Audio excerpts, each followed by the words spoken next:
Balimao Anyokuma, très urgent. Billet lundi 15 août 2022. Francis Gena, Ambanga autorité Mofo, vraiment Barakera, Barangena, très bien même. Mais Korebe Munga Juguni Francis Geni Reye, Kodobe Sina, Nama Wuli Kan Dwala, Aka Juguni Francis Re Geni. Hakili Jonya, Oka Juguni Jonya Be, Mbesinga Kumaka, Hakili Jonya. Oka juguni jonya be o akili jonya juma yaranye Francis Surasu gen physiquement mais Francima an kungolo de konna na bi Francima kungolo konna na anga démocratie tabolo la Francima kungolo konna na anga justice tabolo la Francima kungolo konna na anga fen chamam ba de la donc amba nyafo o ye fen juma par exemple ça non en fait yaro ni Francima fait ka sila abaw klakla flyedi ni Francima fait ka sala abaw klakla de na o klakla abc aula Francima kan klak fen juma fait bi oye ambe nyongo wole munun ke fanga kunda bi ina fo justice tabolo la par exemple ça non iba remarquer malien ou be nyongo wole kuma be fanga la bona ye nyongo wole fanga la oyo kada madiya de bané parce que awte ke nyongo fe fo ka jien wuli ni wora la ambe yere wolo déboussera par faux vraiment nigo Francis Geni symbole ibe mo folo mfo yere wolo déboussera par c'est vrai ne adam ne benya ne de folo fo ngo malien bengo abala France mais mɔgɔ min yɛrɛ wulila ka jɛkulu sira la o yɛrɛ wolo di donc chapeau au yɛrɛ wolo déboussera par chapeau au M5 RFP vraiment parce que an bɛɛ de jɛra ka ni baara in bɛɛ kɛ ɲɔgɔn fɛ ni i bɛ ka kuma gɛn farasi tɛ gɛn donc yɛrɛ wolo ni M5 bɛ foni yɔrɔ la parce que an bɛɛ kun ye yɛrɛ wolo ye an bɛɛ kun ye M5 fana ye au même moment baara taabolo ka ɲi mais ni baara ɲɛna an bɛ ɲɔgɔn sɔn hakili de la baara bɛ ɲɛ cogo jumɛn baara kun tɛ ko farasi dɔrɔn gɛnna ko ye baara bannen de ayi dɛ baara tɔ ba de bɛ yen n bɛ fɛ maliyɛnw k'u hakili t'o la kan wula ka Francis Surasu gɛn ayi dɛ baara ma hali daminɛ fɔlɔ baara yɛrɛ belebeleba bɛ yen o ye jumɛn ye n'i ye mɔgɔ gɛn n'i y'a ka hakilinata to i fɛ i laban i bɛ tila ka segin a tigi ma ala k'an kisi o ma an ye Francis gɛn mais Francis ka hakilinata b'an ka dugu la dɛ n y'a fɔ a ɲɛna n ko bi ye lundi 15 août 2022 donc a hakili to bi date la c'est une date historique an b'an ka autorité mɔgɔw fo an yɛrɛ y'a mɛn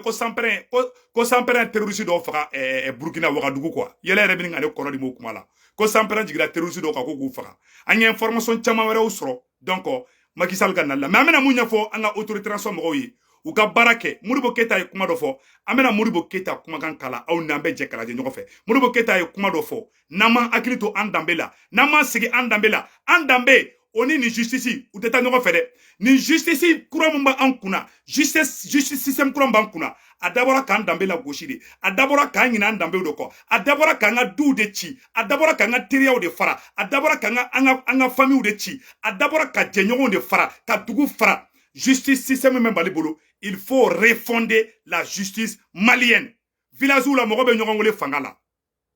familles la hali duw kɔnɔ kɔrɔ ni dɔgɔw n'u ma bɛn fa tiɲɛ na u bɛ taa ɲɔgɔn wele n ka bonya bɛ juges kan n ka bonya bɛ avocats kan n ka bonya bɛ magistrat bɛɛ lajɛlen kan mais n bɛ ka kuma min fɔ tan de don kelen ma jɛ mali cili Faransi bolo a dɔnsen kura yɔrɔ jumɛn o ye an yɛrɛ dama ka fɔ ɲɔgɔn kɔ an ka nege bɔ ɲɔgɔn na an bɛ nege bɔ ɲɔgɔn na cogo jumɛn an bɛ ɲɔgɔn weleli min kɛ fama kunda n'i ye mɔgɔw wele fama kunda fo ka diɲɛ wuli aw tɛ ji kɛ ɲɔgɔn tigɛ kɔnɔ i ma y'an ka familles cira tubabuw nana ni nin fɛn kirikaraw de an fɛ yen Mali y'a ka indépendance sɔrɔ don min na Modibo Keyita ko k'an kana tubabuw ka fɛn ta n'a bɛ justice refondation kɛ a y'an danbe don a la an danbe tɛ minnu ye an danbe tɛ ka taa ɲɔgɔn wele fanga la o t'an danbe ye ni nin continuera san tan maliyɛn si tɛ kuma si fɛ hali an bɛ bɔ n'an den n'an muso n'an kɔrɔ minnu ye Mali la ka na n'o ye Amérique o de ye o ye an ka finmanw de ye o ye u bɛ ɲɔgɔn wele la tribunal daw la Amérique kɔnɔ Faransi kɔnɔ a ye taa Faransi tribunal la a mɔgɔ fɛ bɛɛ bɛ ɲɔgɔn wele cɛ ni muso denmisɛnnin makɔrɔba olu de bɛ ɲɔgɔn wele kuma bɛɛ anw de mana taga wali jamanaw kan an bolo ko ye Mali de a dɔw yɛrɛ bolo k'an bɛ Mali de la koyi ne yɛrɛ dɔ ye a y'a wolo den nana n'a ye Amérique a denkɛ a yɛrɛ denkɛ muso tɛ dɛ a furumuso tɛ dɛ a yɛrɛ wolo den bilahi a y'a don kaso la a yɛrɛ wolo den y'a don kaso la cɛmanni parce que an purulen don depuis Afrique an m'an denw sɔrɔ yan hali an bɛ siran k'u bila ka taa Mali la bilahi talahi an yɛrɛ bɛ siran ka taa Mali la tellement an danbe bɔra na u nana fɛn kirikaraw bila an fɛ yen a ye nin justice système bɔ yen sinon la réconciliation est impossible au Mali ça c'est clair comme l'eau de roche village où la bɛ ɲɔgɔn wele fanga la famille où la bɛ ɲɔgɔn wele fanga la kɔrɔ ni dɔgɔw du bɛ ka ci teriyaw bɛ ka fara nin tɛ hɛrɛ ye an ka jamana ma n bɛ ka tiɲɛ de fɔ ɲɛna dɛ a y'a lajɛ Modibo Keyita kuma min fɔ yan nɔ Modibo Keita Mali a indépendance sur Romina domina ako anga to nan dambe nan tora nan dambe ambe avancer aya la je iba soro dikono mo de kambe neme aye onya bu dikono mo kan iba soro dikono mo de kambe neme nga ni benta dikono ni kele be no mo be du che ku ga nyana otma du be jensen du be te tango jamani otma man ku mami bana namba paka sabata ka mesena do de ga faraka otma anga do faranga chetri kan faso jolila faso do atinjire me mun kan jamani o dugu abe tinjire me mun kan gwa du akili bala anga makako ya kwanye ina damne tuma awa dugu jaman beno ala yu halaki uhalakira muna longe de tinjara eno fomo hoyina na sobeko fomo hoyina ala kuko otma namba kanga jamani fodma mimbala okatwala anga tanyere la de anga se anfali sogola nama tanyere la nama sanfali sogola ni muso ye wale chewo doje ka nyinu chewo ko ni chewo nyana muso ka wale muso doje a otuma longe na barika sanga jamani kan furu na nagasi du na nagasi den goro na wolo otuma jamani be sege ko wala man kisiroma akan ka do anga tonyo de mao ma ni tisi far sogola iditi nugula ni tisi nugula ikanka tifuri minke ikanka bara minke ikanka bulu minke bide sala ni disrebe minke ibe tabalita ibe fo baliko otuma ikeran kon digalai so yugo pempe beno abebi sorela otuma anga se anyela antu me prajo kamara kono anga hada maria chama beno anga tira chama beno ni anga fono otun tugulembala nga bini anyabla maran koso o anga tebo made anga fono otun de lay dutien no to nyek mame foka fo ku kanye ni be sa do beto kanga ni tunye kalfa duma useka tora useka dese useka kalfa maabada ni tunye utebe ukama gola nu tuganga koma trima ubani ni ala fa ala magoka suma sano ka deseka ukala idutime Dia viva la dondola ko dia viva kabako o dia viva la dondola ko dia viva Malian kuma bela jele fleur Modibo Keita ka discours de ni anga kenyo fe anga baraka nanga dambe nange France gang France ga loi de be ka buri anga dugu kono bi du be ka ci bi koroni ndogo be nyogon wole famala Mali kono nolu nyogon soro Amerique ka juguna be tellement Amerique police tegera en fimauna na nyogon wole police la po police yere be ibanga na kuma la dobe nyogon dobe police wole nkoroge be feka ninkena ne yere be dodon ana fa kelela yere wolo fade abolla kana ne fe ne mo mu de kera kale fa be to kale goshi kuma be ko ya Amerique de mogote mogo goshi yande ne mo keto malla e fa kunti goshi ko awo ko me ko ya Amerique de bo iya ni mana kan ni ale akuma ne refe ne ra kuma ni ka tiga tlo ko rofolo mo me ne a wole kala sigi billahi malion ni kuma telefona aw dabali be na banko ha ni ne kuma do fo onyena aw dabali be na ban ayere fa yere wolo dogoni o ye deni wole ka fo deni ngena kaka convocation tege ka di fama aw bise ko fama chogo jume fa yere wolo dogoni o de fleka o yere koroke ayere wolo koroke ka demuso pousser a fa contrôle la mogombi i ga duci Amerique kono France kono kenema mogo tere a yere sogoro mogo damaw i koroke do o yere wolo dogoni do o de ba fa ki muso kata i wole fangala billahi ni ala na krache sadi anga jamana chiradi o ye Modibo Keita faga ka boy ka Modibo Keita boy kanani tubabu ka sharia nye o sharia o de be ka bule anga dugu kono bi o de anga duci kan tium bonyogona kan mabonyogona kan frafra teriya te balmaya te sinjiya te Mali kono hal na nyogo soro Mali kofe hal na nyogo soro Ameriki hal na nyogo soro Fransi hal na nyogo soro dugu werela ame nyogon wole fangala ame nyogon nyini ka nyogon détruit ame nyogon don kasola ame nyogon muso mine nyogona ame nyogon chaw mine nyogona jenaya o warala an fe no ali sunguruba so mun jolembe an fe no o teke o weke Afrique de me ito ye tubabu ka dugula jien kono on ne beta ko liberté d'expression c'est la démocratie on ne beta mana ko beka jogo jien jogo jugu abe an fima de la mate tubabu la toba don ni famille tira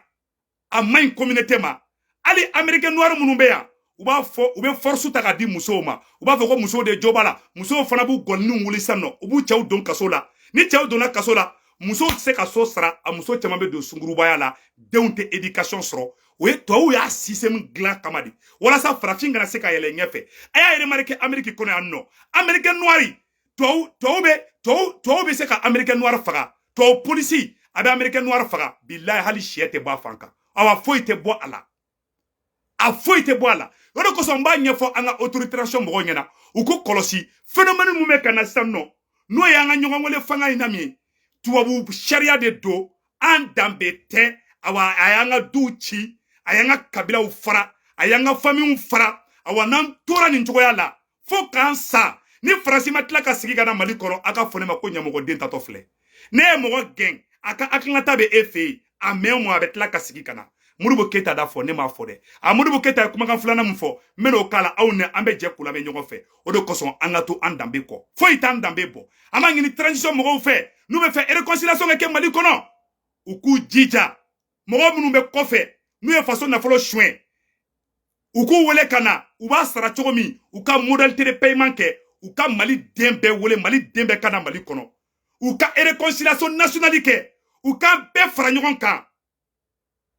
n'o kɛra Mali kura bɛ jɔ mais n'o ma kɛ Mali kura tɛ jɔ dɛ ni e ye dɔ bali k'a tɛ dɔ Mali kɔnɔ a bɛ to Mali kɔfɛ a bɛ tentative k'i la dɛ a bɛ taa fara juguw kan dɛ Asimi Mali den bɛɛ wele bɛɛ ka na Mali kɔnɔ an bɛ yɔrɔ min na ko bi o ye ne ka conseil ye ka d'i ma Mali den bɛɛ wele sans exception hali Karim Keita hali Buba Fane a bɛɛ wele a bɛɛ ka na an bɛɛ ka fara ɲɔgɔn kan mais o kɔrɔ tɛ k'u ka taa don i ka gouvernement na dɛ minnu ye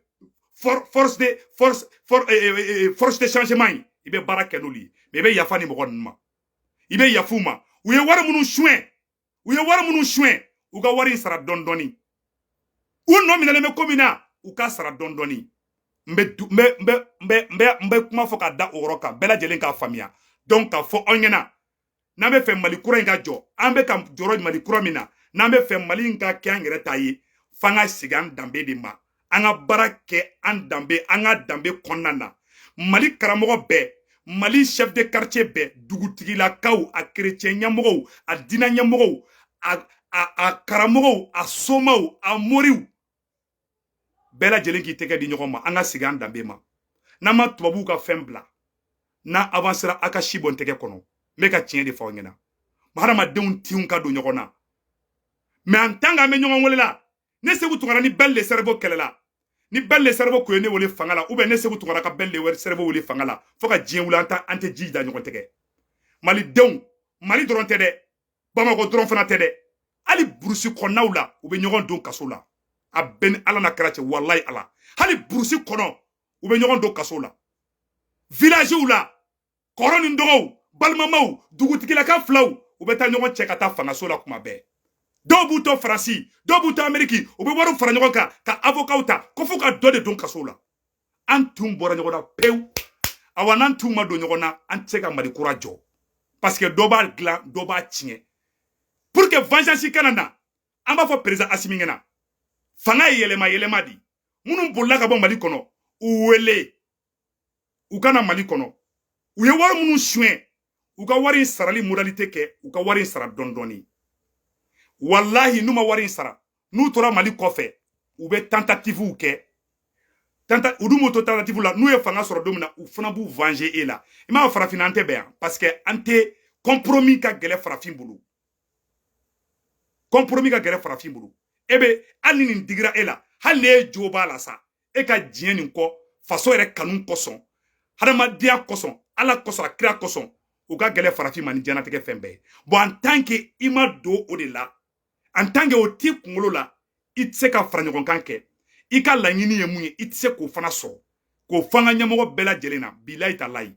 ne bɛ ka solution ɲumanba de fɔ aw ɲɛna bi an bɛɛ k'an tɛgɛ di ɲɔgɔn ma ni justice système il faut refonder la justice malienne a y'an ka famille bɛɛ ci Amérique kɔnɔ Faransi kɔnɔ u bɛɛ y'a ye u bɛɛ y'a ladege daminɛ Mali de kɔnɔ i ma Mali kɔnɔ hali ni ye mun ɲɔmɔti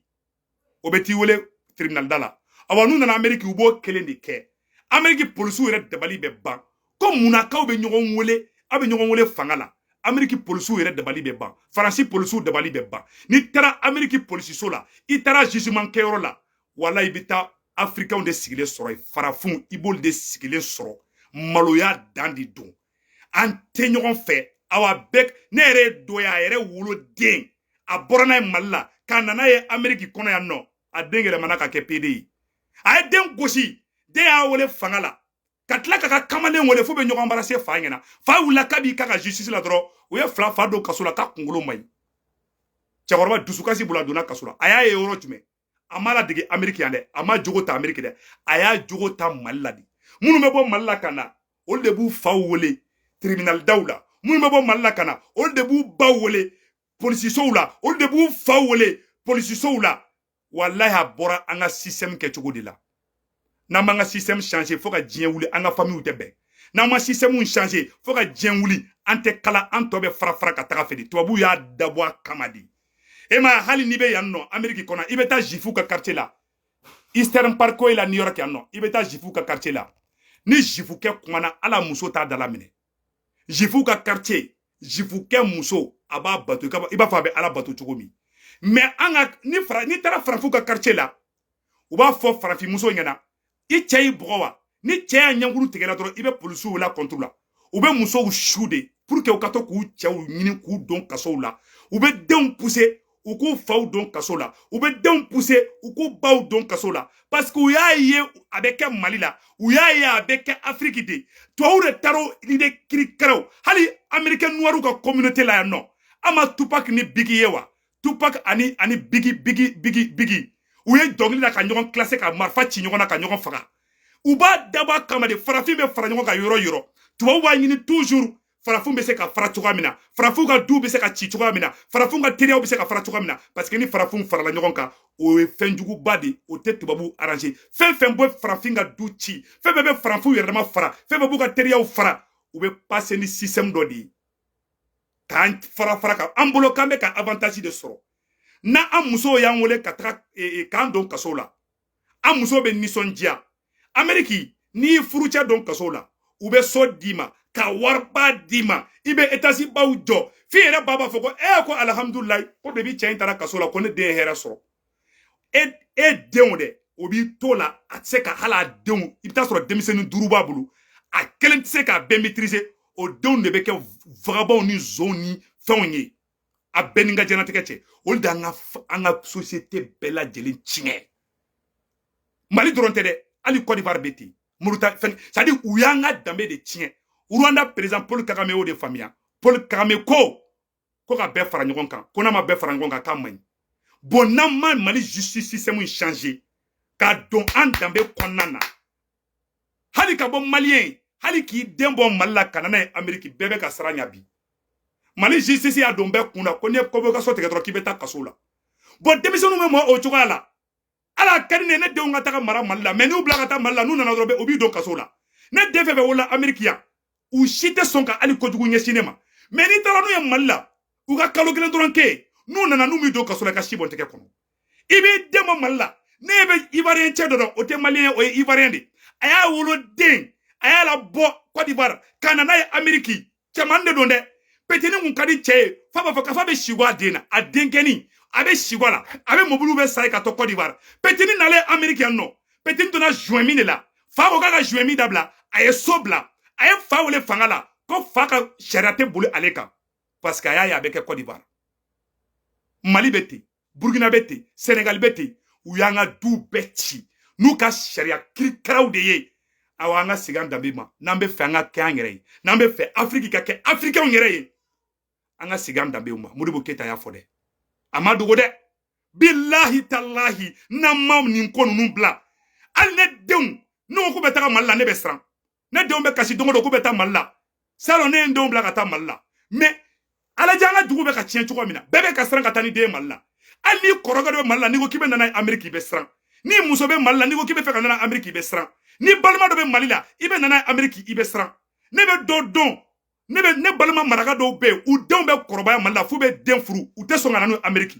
mɔgɔ man jugu i ma k'i den bɔ mun nana n'o ye an ka jamana mara système de billahi n'a ma changer an ka jamana de tilatɔ filɛ an na Faransi gɛnni tɛ kɛlɛ bannen ye dɛ Faransi hakilinata o b'an ka dugu la Faransi hakilinata o banga dugula o banga justice system konnana mo de be nyogo ngini tlegan gengrenke Bruce Konnaula Bamako ta ga dogo Bamako ka fsa doni ayeta Bruce Konnaula billahi ibeta soro dugu flabe marfata nyogo ka bo beta nyogo soro tribunal dala un sentiment de bord na pew awa nabanga justice refondé aya refondé na 33 la ambe sran halande ngata malila ali mbe feka muso furu malila kanana Amerique obestran ni mbe feka dena bo malila kanana obestran awa mogo manjugu ima aventure la ki dembo e ki dena bo malila kanana Amerique e ki dena bo malila kanana ye France ni mi kolosi o denkele obe e don kasola parce que aya ye ka be ke malila di parce que anga justice system tubabu da blanc en fait aya ke ala kama aga tubabu ka fen betoye na ma toye amago be de sale fleni bon ni famille tira o ye dugu cilengi ni teriya farala o ye dugu faralengi do fana te akili soro ala do bolo justice de ba ngena bo malien mena fen do fana ira la Modibo Keita kuma kele fana fo mena Modibo Keita kuma kan flana no kala mogo do be songa kashibi do be songa fo ko que ça c'est très fort et puis toi on betla ko ke o betla ka documentaire o bon angereka tanke ina fo ante fendon anye fendon balude aya la je Modibo Keita mu fo ya rola aya la je Dugu abe dugu mo de bolo I dugu nyana dugu mo udo I dugu manye dugu mo udo patanya ko I tugo mina ma tisna sika bo mako kana au de maka dugu barala ma tisna sika bo kai kana au de maka dugu barala au kana ka dugu bara tugo mina akan ka jamani bara tugo mina o ka ka ku taketeno dai ka ku taketeno itaka ka ku taketeno dai ka ka fra ku taketeno kana na anga ko ma ko ma manga ka tigitu ka ko kibinya mata ba wale pe ma bela jeli fle Modibo Keita mu fo orla aw na nga jango ro fona me ado tumbeno haki tunga bo minu kana nyebi na uma kala soro otuma aw manga ka wasana na kalanye anga kan kan tizana kalanka ambalma murumbe no makala kasara nyama ndu koro tamiri nyama ndu la no filera ko ka bidula ku latle e ma to jamane bi se katanye bo nyini ambalma upe minu kalana ane prane mi nyini abela jele Modibo Keita kuma koni karana ikana ni hakilina tay mumbe do ma kalambalu kungulula o ne seko tungara tadi en tant que politologue me kuma kele nyafo ngena livre ndo be no the leadership anyata la the leadership voilà leader yere kanga ke chogo jume donc Modibo Keita kuma kele fana fo ame Modibo Keita kuma ambe oroni biche ango oron na me metla ka commentaire de ko oroka otuma anga se anyela la antume kwa hiyo kama rakono anga hadamare ya chama beno anga tira chama beno ni anga fono mo tuntu kulembala nga bini anyabla maran koso o anga tebo made anga fono mo titela idutnya no tonye kuma me foka foku kanye niye obesa do betu kanga ni tunye kalfa tuma useka tora do seka dese useka kalfa mahamada ni tunye utebe ukama gola lu tuganga kuma trima ubani ni alafa alama ukasuma sano ka deseka ukala idutime Diabi bana dondola kanga famo kunte laidu chien angan deuna mo ni ma dena mo avec un galon de lai avec un traîtri ima mo chama nete bia parce que ne be ni fen de la main quoi ne be ni ne Modibo Keita be ni kuma mun fode nu de be ni kungula ora to ni malien chama te nyogonye ora to ni environnement chama te be ibe ni mo chama nye kelela binindo kela shini be se wutu garando refana kela shini be se wutu garando akunte kone te mo fe akunte kone ni mo te be parce que uyanga société tiedi bilay talay mba fo malien bela jena beki aglito aorna uyanga société uya tiedi uyanga société borotodi Modibo bien lundi 15 août 2022 Modibo Keita minele uyanga société tiedi ka mogo jogo kolon do mogo la pour ka nya kada yele pour ka nga du ka ci pour ka anga teriya ka tien unana no système di namo système blanga siganda bema a benara chante mali kura soro foka jien wuli anga wali muso toyi anga nyamogo chama bo be wali muso yinna de ango chien fo ntana nda do horon ma anga ke horonye anga ke wali nyumando na yi ni kara nyamogo yi wali muso kadi ni kara nyamogo yi itara ma do wali nyumando ere garsige be jamana ere no folo me ka chien de fo ngena bilay talay ima americain te son americain nga président de la ka jene yake o ya juger Bill Clinton fa kasira 1998 ni nyamogo yi de kanga exemple folo yira mais nyamogo be galon teke be mogo bla nyogona tlelente be janfa la kuma be o ɲɛmɔgɔya o tɛ taa ɲɛfɛ n bɛ ka tiɲɛ de fɔ walayi ala ne bɛ kuma caman fɔ ne bɛ Modibo Keyita ka nin kuma nin de lamɛn kuma bɛɛ Modibo Keyita bɛ ka nin kuma minnu fɔ ni ladidi kuma minnu fɔ dɛ walahi ne Seku Tunkara b'o lamɛn kuma bɛɛ ne bɛ baara kɛ nin de i bɛ sa bi i bɛ sa sini walayi t'a dɔn an ka bila n kunna le monde est éphémère diɲɛ ka surun walayi donc maliyɛnw an ka n jogo ɲa n'an man jogo ɲa an ye Faransi gɛn an tɛ ka dunun ni bala fɔ mais Faransi hakilinata de bɛ an kunkolo la jusqu'à présent n'an m'o hakilinata in bila Faransi bɛ tila ka segin ka na Mali kɔnɔ n'a ma kɛ a ka si bɔn tɛgɛ kɔnɔ hɔrɔnya an ka jijaw ka kɛ ɲɛmɔgɔ kan ka kɛ hɔrɔn de ɲɛmɔgɔ kan ka kɛ faraɲɔgɔnna de ɲɛmɔgɔ man ka kɛ janfanci ye ɲɛmɔgɔ man ka kɛ gɔlɔngɔlɔnna ye ɲɛmɔgɔ k'i tile a ka yafa fana ko fɔ an ka ɲɛmɔgɔ bɛɛ lajɛlen ɲɛna Modibo Keyita y'a kuma fɔ n b'a yɔrɔnin bise u k'a lamɛn a ka nin yɔrɔnin a ka cɛ an ka ɲɛmɔgɔw ma an ka bonya b'u kan mais c'est très important u ka nin yɔrɔnin lamɛn c'est très très important maliyɛnw an ka jɛ ka lamɛn o tuma an ka se an yɛrɛ la an tun bɛ farajiw ka mara kɔnɔ an ka hadamadenya caman bɛ yen nɔ an ka sira caman bɛ yen nɔ ni an ka fɔlɔmɔgɔw tun tugulen b'a la nka bi ni an y'a bila mara in kɔsɔn ko an ka sɛbɛn o ma dɛ an ka fɔlɔmɔgɔw tun tɛ layidu tiɲɛ n'u tun ye kuma min fɔ k'a fɔ k'u ka ɲɛ nin ye u bɛ sa u bɛ to kan kan n'i tun ye kalifa d'u ma u bɛ se ka tɔɔrɔ u bɛ se ka dɛsɛ u tɛ se kalifa in ma abada n'i tun ye u dɛmɛ u ka mago la n'u tun kan ka kɔn ka segin ma u b'a ɲini ala fɛ ala mago ka s'u ma sanu k'a tɛ se ka u ka layidu timɛ. diɲɛ b'i banna don dɔ la ko diɲɛ b'i ban. bon mɔgɔ baara kɛ tan cogoya la mɔgɔ baara kɛ tan cogoya la fo k'i sa i tɛ malo hali ni ye jamana ɲɛmɔgɔ de i bɛ se ka hali ni mɔgɔ y'i minɛ Modibo Keyita ka kumakan de ye nin dɛ bon ne bɛ ninnu de lamɛn don o don o de to ne ni mɔgɔ caman tɛ bɛn o a ye nin yɔrɔnin ni video ni mɔgɔ mago b'a video la n bɛ se k'a ci a tigi ma a bɛ n bolo bon anw bɛ nin fɛn ninnu dɔrɔn de lamɛn n'i kɛra ladiri ye bi tellement u y'an ka dow ci k'an ka balimayaw tiɲɛ hali ni mɔgɔ min bɔra bi k'a fɔ ko an bɛ yɔrɔ min na bi ko ne Seku Tunkara bɛ ka video kɛ n tɛ k'a kɛ wariko la n tɛ k'a kɛ sanuko la dɔw b'a fɔ ko tiɲɛ t'a la tu sais pourquoi parce que u mɔna du min kɔnɔ tiɲɛ tɛ fa du kɔnɔ fa ye nkalon tigɛla ye ba ye nkalon tigɛla ye kɔrɔw bɛ nkalon tigɛ nkalon de bɛ fa du kɔnɔ donc ne mɔna o du modèle kɔnɔ e bolo fɛn bɛɛ nkalon de ye e m'a dɔw bɛ hali n'i ye fɛn fɔ o tɛ da la ba ye n tɛ tiɲɛ koyi n ko dutigi dɔw b'a fɔ u denw ɲɛna ko e bɛ nin place la k'e terikɛ dɔ ye villaw jɔ k'e bɛ fugariya la k'e ye dangaden de parce que fa de bɛ denw bila ka taa sonyɛniw kɛ ba de bɛ denw bila ka taa sonyɛni kɛ e ma dɔw bolo de ka ɲi parce que u mɔna n'a ye parce que an dalen b'an fa n'an baw de la ka tɛmɛ hali ala kan ni fa ye mun fɔ e bɛ da o la mais ni fa ma sira ɲuman fɔ e ɲɛna e bɛ sira jugu kan e bolo o de ye tiɲɛ ye o de kosɔn n'aw ma n'a ye vidéoman lajɛ ka activistes lajɛ chacun est l'image de sa famille don o don ne ba b'a fɔ ne na Seku Tunkara n tɛ fɛ a ka fɔ k'i ye wari minɛ ko ka nkalon tigɛ Seku Tunkara n tɛ fɛ a ka fɔ n'i ye malo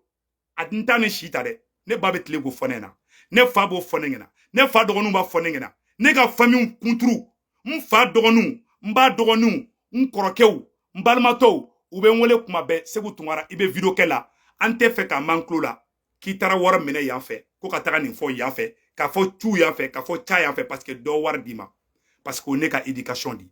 hali sini ne ka famille mɔgɔ b'o de fɔla ne na bon dɔw ka famille la dɔw b'a f'u denw de ɲɛna cɛ e bɛ nin video kɛ la e ma foyi sɔrɔ wa e yɛrɛ dangaden de donc o de bɛ video kɛ tɛ fɛn sɔrɔ parce que olu ye a b'a kɛ to quoi olu ye fa minnu ye fa minnu tigɛra ni manamana ko ninnu na quoi bon génération caman de kɛlen bɛ k'an ka société ɲagami a bɛ fɔli de ma ko les déchets toxiques a bɛɛ ni ala na kira cɛ e ma a dɔw bɛ yen u tɛ da foyi la hali ni cɛ nana a b'a fɔ ko nkalon don parce que u mɔna nkalon de la fa bɛ nkalon tigɛ ba bɛ nkalon tigɛ mɔkɛ bɛ nkalon tigɛ mamuso bɛ nkalon tigɛ a bɛɛ n'ala cɛ bon ne ye mɔna o la hali ne ye tiɲɛ fɔla i tɛ k'a fɛ tiɲɛ fɔla bɛ k'e ɲɛkɔrɔ i n'a fɔ mɔgɔlankolon i ye bɛɛ k'i n'a fɔ i ɲɔgɔnna si parce que i mɔna o du de kɔnɔ o de kosɔn an ko an k'an denw lamara n bɛ segin a kan an k'an denw lamara n bɛ segin a kan an k'an denw lamara n'an m'an denw lamara Mali in bɛ tila an na hali b'a dɔw bɛ kɛ ɲɛmɔgɔ ye ils deviennent inconscients et malhonnêtes i b'a ɲɛmɔgɔ dɔw bɛ kɛ ɲɛmɔgɔ dɔrɔn ils deviennent malhonnêtes et inconscients parce qu'ils ont été éduqués dans ce sens ɲɛmɔgɔ dɔw fana bɛ yen ils sont très conscients karisa de ne dɛmɛ wala ne tɛ ɲinɛ karisa kɔ wala ne ni karisa de ko kɛ ɲɔgɔn ye karisa de ne ka mɔgɔ ye karisa de sababu y'a to ne nin kɛ ima Vladimir Poutine ya ate bin kumasi. Poutine est très reconnaissant. Poutine te nyina mogo munu ye Poutine deme ate nyina shiko. Irisu ka présent. Quelqu'un qui est reconnaissant au cas kob ala be barka de dola. Mais Janfanti ala te barka do Janfanti ka fuila. Ala kan kisi Janfanti ma. A nyamogo sigira Mali kuna ka e Janfa ke abe bina. Oro samba fo kolelu nyina akara do Janfa la. Na o dona Janfa la obe bi fura fo itala. Modibo Keita ya fo abe Qur'ane kono abe Bibulu kono. Anga mogoba ya fo anga tabia ula. Janfanti ka ko laban tala. Awani tugura Janfanti ko ibe fude kan. Aw kana do Janfa la aw kana bi Janfa dinge kono. Na o ke o ya o mago sali. Bilay talay. Ambaw ayan dongonu namo. Ambaw ayan deun lamo. Ambaw ayan deun lamo. Nama deun lamo. Ni deun mona ni Janfanti ay. Ne sewu tungara. An ne bnyira ka koda ke mogo doye. Ne baba foni na sewu ne de. I kana ke fisiri wale de. Karsa de mani ke fitinama. Souvent ne be sigi anga famille la. Mogo do be na ne ta do. Ne baba foni na. I kana ke fisiri wale de. Ki fitinama to ni kumbeto kanike. Ni kumbeto kanike ye. Ne we ne faba foni na. I kolosi de. Karsa i deme de. Karsa di ka kol sara de. I tato examen kero la. Karsa di ka mobili pine. I ka moto pine fali de. I akli to la. Il veut dénamoner conscientisation. Mais quand un enfant est vraiment né dans une famille inconsciente, il devient malhonnête. Même quand il est présent, il est malhonnête. Même quand il est ministre, il est malhonnête. Même quand il est magistrat, il est malhonnête. Alors, malhonnête, allez akiliba yereba kundela, allez akilite mokoverela. Allez be faka, ke bien coulé. Allez kasra foitoula. Ne sera allez madron, allez be dimi. Mais allez be kamunke ela, allez toye. Ça, c'est la mauvaise éducation. Ala kankisoma. Ya yi mogo la. Bilay, kana jenyoya kenatiki. Momba blakuna. Nine ninke ela. Est-ce que nine akerane ela? Est-ce qu'abe benema? Abe forma une personne consciente. Et bien éduquée. Mais une personne malhonnête et inconsciente et mal élevée. Oreba e bieli koulé. Qui fera. Ibe ni kasa. Ni parce qu'il ne voit que lui-même, il est gourmand, malhonnête et inconscient. Ala kankisoma. Ni nyamogo kera ibeta jiwuyo fe. Ni tero kera ima boaka teriala. Ambo conseil di, ambe video blanc rola, te video jambaye. Mbado ni video modèle moko chamanga goûté, moko munumbe, nolu tenu kuma nme uklola. Peut-être, nebe ni sensibilisation nkedi. Anga société kanya. Anga njogo nya, na manjogo nya. Anga jamana tejo ala ka hera kambela jilinge malien anga justice anga refondation ke sino ambebe sran kala ndum blaka tamballa ala ka hera ke mali